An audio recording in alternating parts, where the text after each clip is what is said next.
Welcome to Speak English Now podcast with your host, Georgiana, the podcast that will help you to speak English fluently with no grammar and no textbooks. Hi everyone, I'm Georgiana, founder of SpeakEnglishPodcast.com. My mission is to help you speak English fluently. Speaking English is easier than it seems. You just have to use the right material and techniques. Today, I'll talk about superstitions, and you'll practice your speaking with a mini story. By the way, thank you so much for listening wherever you are. If you can, please write a comment on iTunes. That's how you help me reach more people. Okay, let's start. Bad luck, good luck. Superstition is something that people think can give good or bad luck. And all over the world, there are superstitious people. However, not everyone is superstitious. And some think it's silly, so they don't believe in anything. I'm gonna comment on some of the most common superstitions I know.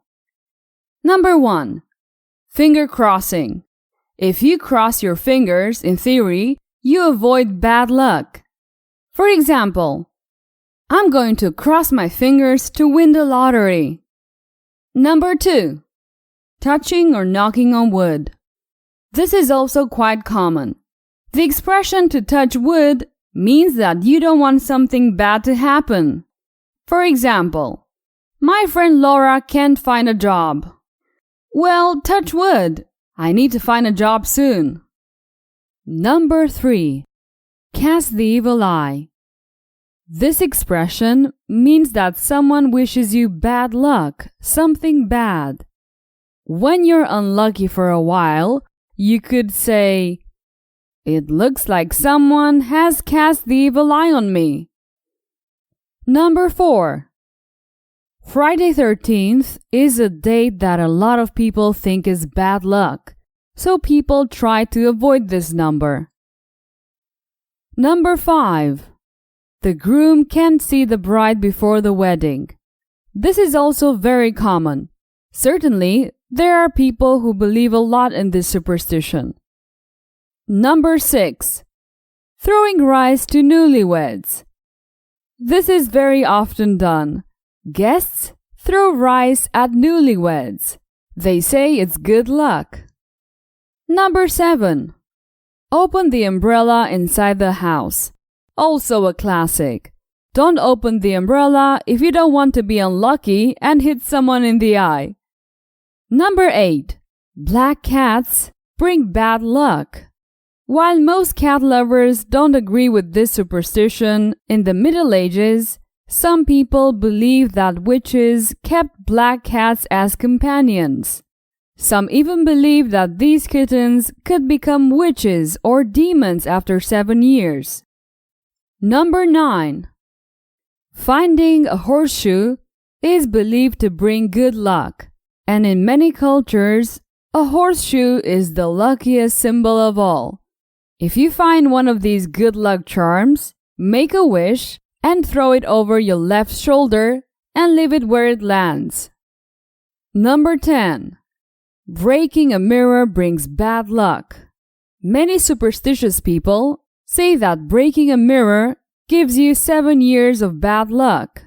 To end the chain of bad luck, take out the broken mirror and bury it in the moonlight. And the list can be continued indefinitely. Before I continue with the mini story, I wanted to explain the meaning of the word jinx. A jinx person is someone who brings bad luck to others or himself. And what do you think? Are you superstitious? How are superstitions in your country? Fantastic! Now the mini story. Remember, I'm going to say a phrase.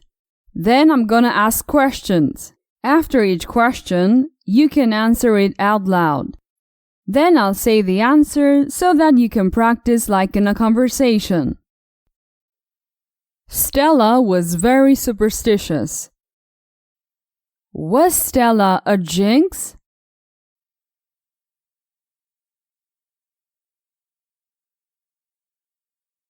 No, she wasn't a jinx. She was superstitious. What was Stella?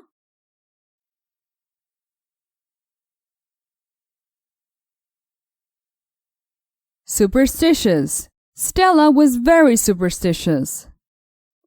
Was Stella little or very superstitious?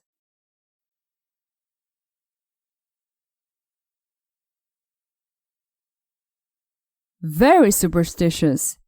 She was very superstitious. Who was superstitious?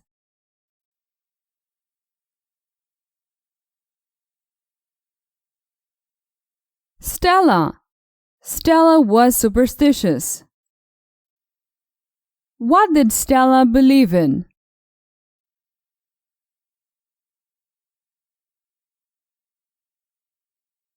In superstition. She was superstitious. She always crossed her fingers just in case. Did she cross her legs?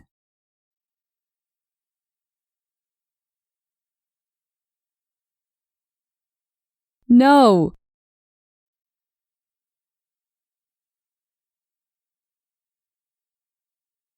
She didn't cross her legs. She crossed her fingers. Did she cross her arms?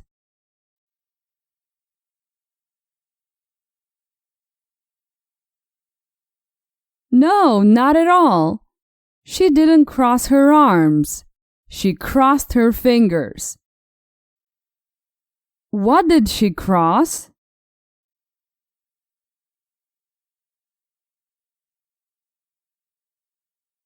The fingers. She crossed her fingers. Did she cross her fingers just in case?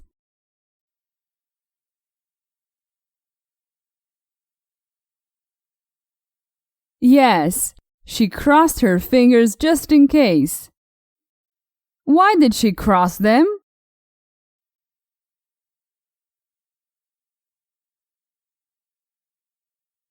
Just in case.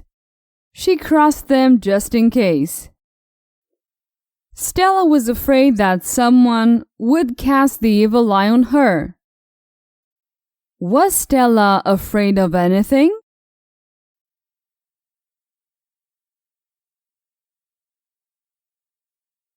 Yes, she was afraid of something.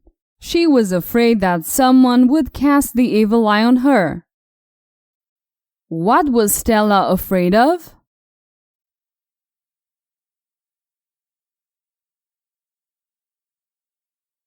That someone would cast the evil eye on her.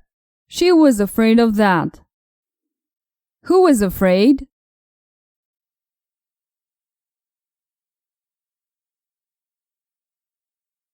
Stella. Stella was afraid. Was Stella afraid of winning the lottery?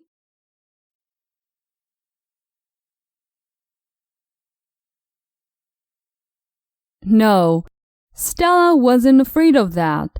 She was afraid of something else, the evil eye.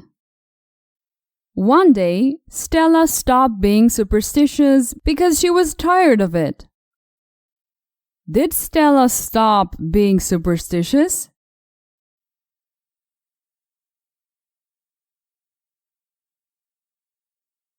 Yes, Stella stopped being superstitious. Who stopped being superstitious?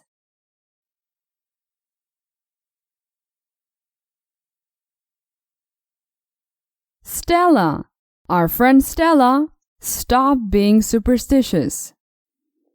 Did Stella stop being superstitious because she was tired of it?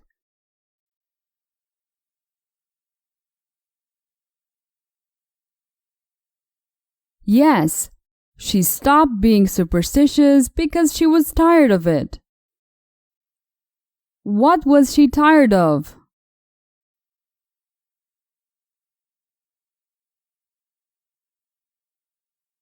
Of being superstitious. She was tired of it. Why did Stella stop being superstitious?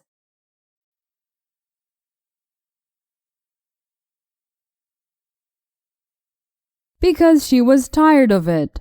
She stopped being superstitious because she was tired of it. The next day, Stella won $5 million in the lottery. It was Friday the 13th. Did Stella win anything?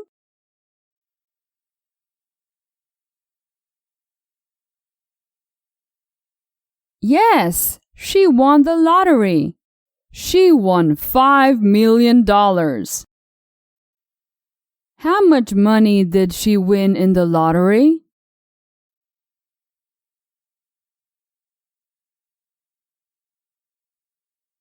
$5 million.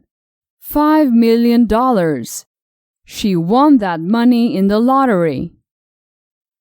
When did she win that money? The next day?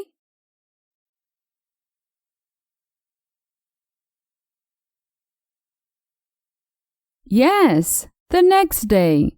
She won that money the next day. It was Friday the 13th. It was Friday the 13th. What day was it when she won the lottery?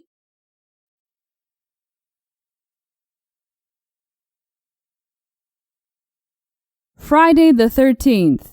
She won the lottery on Friday the 13th. Was it Monday when she won the lottery?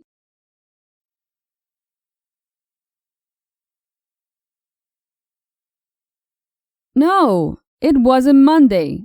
It was Friday. Perfect. We reached the end of this short story. I recommend that you listen to it many times to automate your speech.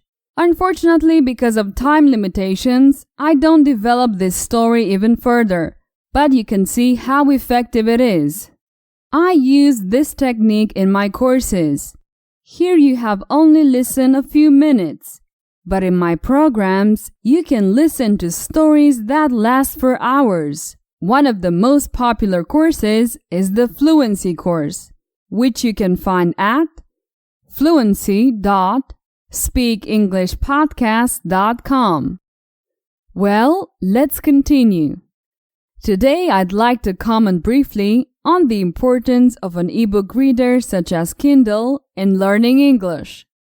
If you have a certain level of English, you can try reading books. I recommend books for children or teenagers first because they are easier. Non-fiction books are also easier. An ebook reader allows you to search for a word you don't instantly understand. That way, you don't need to stop reading, look at the dictionary and read again. That's too much time. Imagine you start reading and find a word you don't know the meaning. You just put your finger on top of the word and you have the meaning. Words you don't understand are repeated throughout the book. Finally, you'll remember the meaning of the word, and that's how you learn it. I use Kindle to read books in different languages, and I've learned a lot of words. It's easier and not boring. I just read and concentrate on the story of the book. Alright, this episode ends right here. As always, you can get the transcript at speakenglishpodcast.com. See you soon. Bye-bye. Did you enjoy today's episode? Get the transcript now at speakenglishpodcast.com. speakenglishpodcast.com.